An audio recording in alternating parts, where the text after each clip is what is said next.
Oh, Nitpick.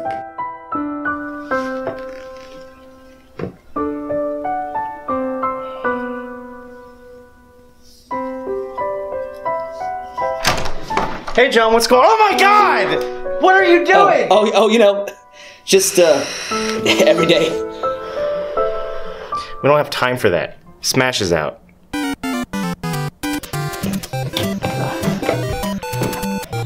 Oh man, this is gonna be so good! Colors weave into a spire of flame. Distant sparks call to a past still unnamed. Bear this torch against the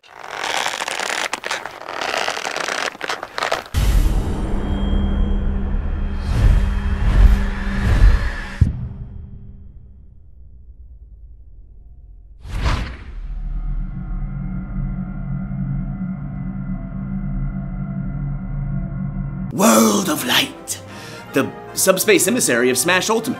Sakurai just can't get enough of his Smash plots. With Ultimate being pretty close graphically and gameplay-wise to Smash 4, I had an inkling from the beginning we'd see another big story mode to pull gamers back in. And at least they tried. Mario Kart 8 Deluxe had fixed battle mode and the reintroduction of double items. This is only a sequel to Subspace in spirit. You like that pun? While they both have similar story threads with characters getting turned to lifeless versions of themselves, gameplay differs drastically. Subspace has a variety of platforming gauntlets players traverse with sporadic combat segments. It's about 60% jumps, 40% fights. Light chooses a different path, foregoing almost all platforming to focus solely on combat. Where Subspace has a fan fiction explosion after almost every stage, Light has 5. Both have an overworld map, but players use a cursor for stage selection in Brawl and a movable avatar in Ultimate. Design priorities have shifted, and it's possible this is due to feedback, as a lot of Subspace's speed bumps had been previously addressed by fans and critics. Sakurai spoke candidly after Brawl's inception on how difficult directing cutscenes were, and how after they leaked, he was especially dissatisfied with ever doing them again. Personally, I liked the movies when I was a kid, but now that I'm 13, I'm too old for that shit! It was stated in that same interview how cinematics were purposed to incentivize players. Development time this go-around was given instead to the gameplay itself. Yeah, that's what I'm saying, boy! After her defeat at Hollow Nest, the Radiance transports to Smash World. Assuming the pseudonym of Galeem, Radiance asserts its control over what it deems the strongest members of this society. Hearing of this, the Smash crew gather to tackle this new threat.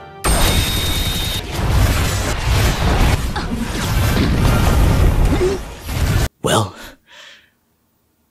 that ended well.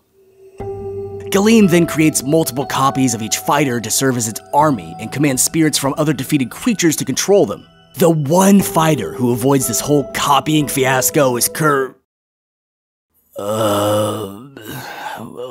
okay? Apparently not. So, how was Kirby copied multiple times if he was never captured by— I'm fucking done with these plots! The overworld map is probably the first thing you'll notice about World of Light. It presents itself as a very large, high-quality digital drawing. Shit looks like a damn game board! These clashing aesthetics of 3D model characters moving through hand-drawn backgrounds at first annoyed me, until I realized one very important thing. Load times. Offering a large, static painting to search instead of a highly detailed, intricately textured 3D landscape not only drastically cuts down development time and takes a load off the modeler's shoulders, but undoubtedly lessens downtime between menus, battling, and navigation.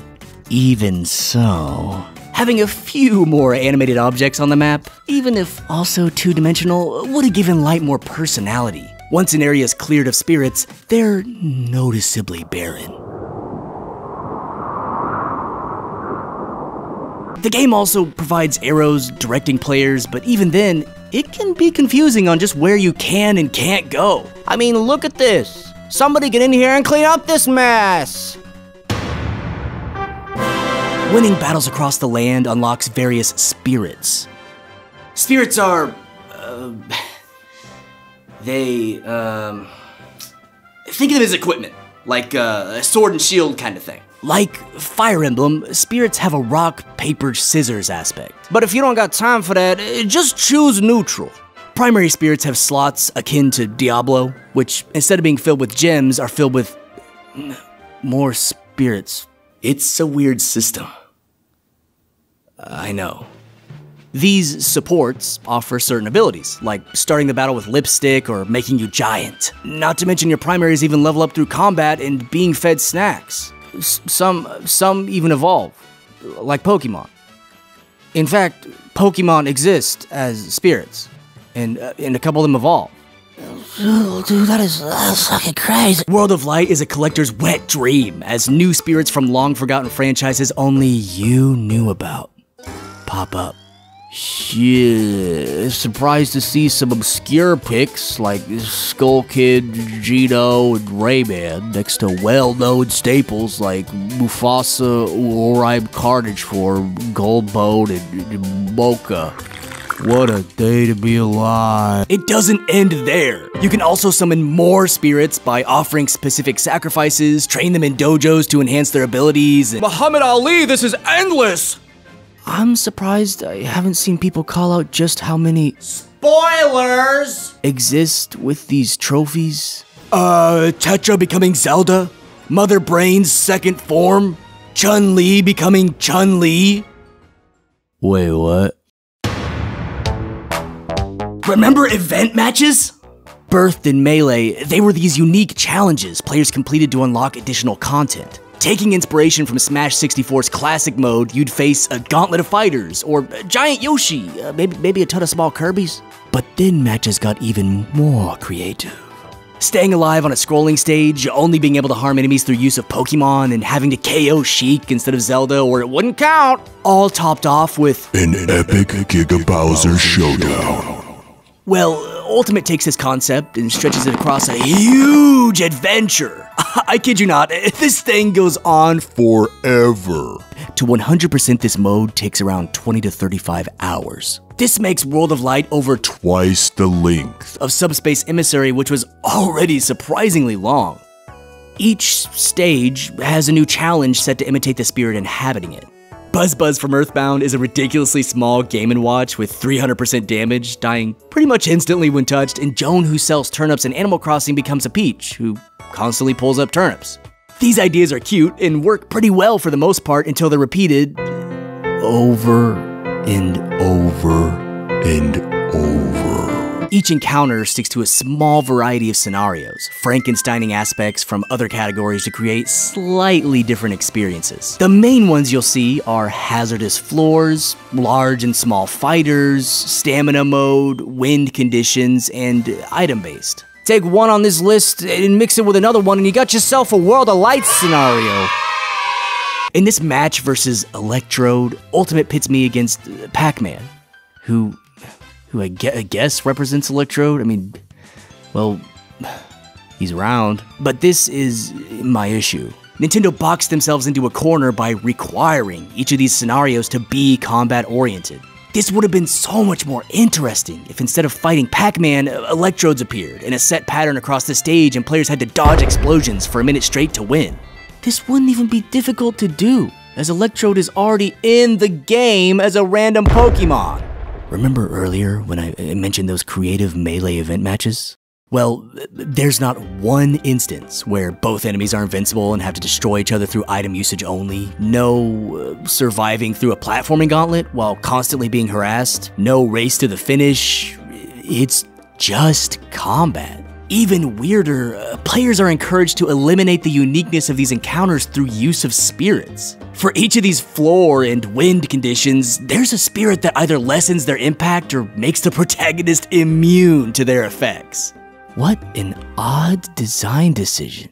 The Sphere Grid from Final Fantasy X returns to break the game even more, offering passive buffs one can unlock which range from slightly useful to problematic. I think the main issue is, while World of Light encourages you to experiment and overcome sometimes absurd challenges, once you break the game, it never pushes back. 50% of my playtime was spent completely plowing all competition, thanks to a combination of Great Zapfish and Rock Mario. My damage and launching power was so gosh dang high, most matches ended in a matter of seconds. None of this is doctored footage. Bow before me. World of Light is hands down the deepest and most flawed single-player mode a Smash game has ever had. With so many different options, it seems to fulfill almost any playstyle imaginable. Having an impulsive will to collect and complete checklists, if you play Pokemon you probably do, it can hook you for hours. But even then, the repetition could set in far before you ever finish it. Holy ass. What a confusing achievement. New Game Plus? Nope. I'm done. Special thanks to all my Patreons. Thank you guys so much for your continued support. And if you guys want to support the channel, be sure to click on the little link. It'll be in the description too, but there's like a little link after, after I get done shutting up. Let me know what you guys thought of World of Light. Did you beat it? Did you defeat it? Did you eat it? Let me know. I will see you guys. I'll see you guys here soon. Happy holidays.